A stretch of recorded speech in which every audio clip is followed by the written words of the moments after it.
mai kako. I'm just really honored to be a part of this special day, graduation. For a number of reasons. One is I have enormous respect for the university and its system of what it does for Hawaii. I believe it's the most important institution that we need to shape a future that's good enough for our children. And I was poking around to get some information, and there's 2,700 are graduating from Mānoa today. That's extraordinary. And I just see this graduation as being a special time, unique, different than any other graduation because of the storm you've been in, and we call it COVID.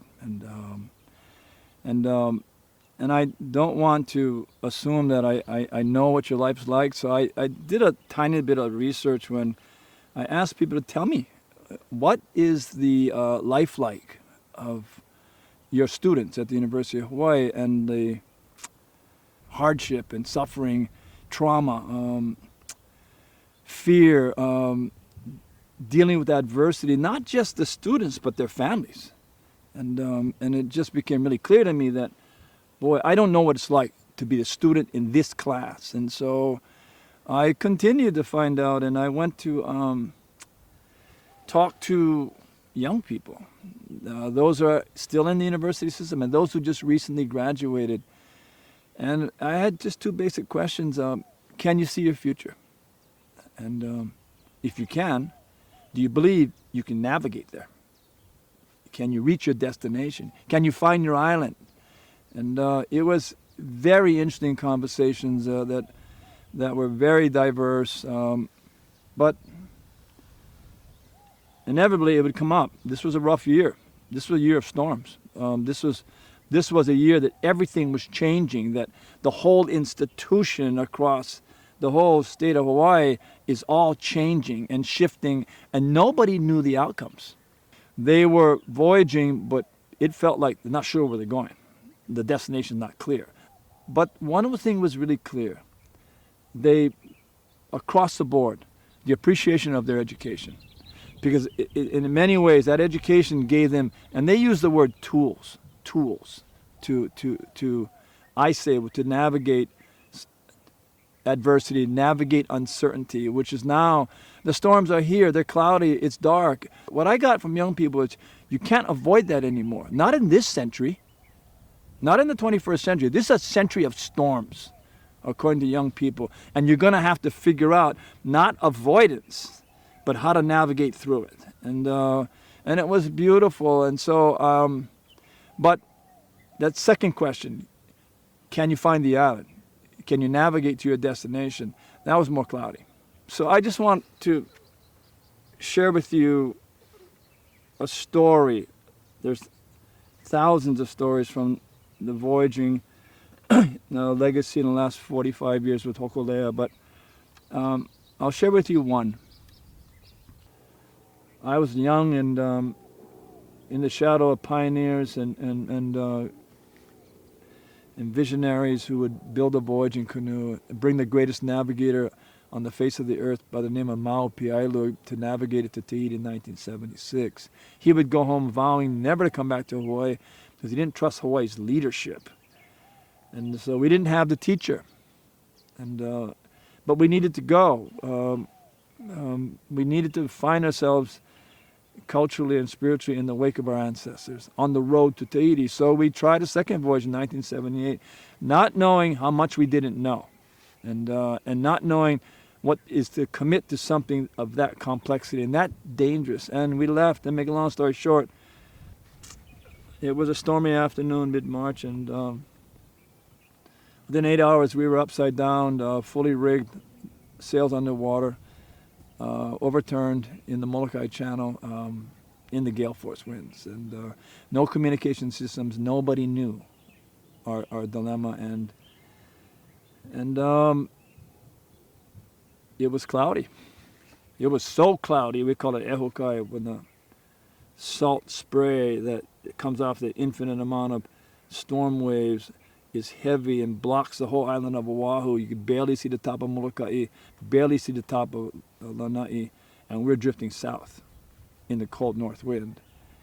And we had the greatest ocean man on board of all time, Eddie Aikau, and we'd be rescued, and he would leave to save his friends before that, and we never saw him again. So that's the storm. The storm for me was, it was crushing because it's a storm inside of us. It's the storm that of being inadequate, the storm of failure. That was my storm. I'm not afraid of the ocean. I'm afraid of failing, and the inability to stand up when it's most adverse. So I hid, and then there would be elders driven by my father would just pull us together and pick us up off the ground and say, Hokulea is the light, but if its legacy is this tragedy, then all we have done is move Renaissance back generations so that we can forget the canoe, because the legacy will be its tragedy, the larger society would sail. That was expected because Hawaiians fail. And he says, no, you got to go to Tahiti. But what he told me was, who's your teacher? He don't come, he don't go. So Mao came back. Make a long story short, we trained 28 months immersion every day. We coupled that with the Bishop Museum Planetarium, a scientific tool that we needed to artificially build the stars in different parts of the world. We went to the university as a great teacher of voyaging to all the ocean departments, oceanography, to meteorology, to astronomy, and to integrated that. We had the best teachers that any young person could ever have from two worlds of culture, history and tradition, and science and technology. It was a beautiful merging, and we were prepared. The canoe was ready to go. The crew was fully trained. Only one person wasn't ready, me. And I could feel the failure because I didn't believe. You know what I didn't believe? I didn't believe in myself, but also I didn't believe in my teachers. Dixon Stroop and Oceanographer would write me a letter in yellow paper saying all these things about the ocean wave. I taught you already. You just got to go, and we're with you. But it wasn't enough. Mao was just angry with me and my teacher because he gave everything. He said, I give you everything. The ocean show you everything. It's time to go. And he knew that I wasn't ready, not because I wasn't trained, it's because inside of me I wasn't ready. So here we are, departure on this voyage to Tahiti. I'm supposed to be the navigator, and Mao is angry with his student. And we were in Hilo waiting for the right weather. It rained 5 days straight, and I always hoped that it would never stop raining. If it doesn't stop raining, then it's not my fault we don't go. It's the weather's fault. So I had an excuse not to fail. And Mao knew that. We were walking back along the coastline in Hilo Bay in the pouring rain, and he stopped me. The rain was dripping on his face, and he just turned to me. He goes, Nainoa, we're going. And Nainoa, the storm is going to come. And when the storm comes, you stand up. You put on your jacket, you face the wind, and you stay there until the storm is pow. And one thing you never let happen, never let your crew know that you're scared. And that was my storm, and that was my voyage. I don't think I graduated in that voyage because I never graduate because we're still learning.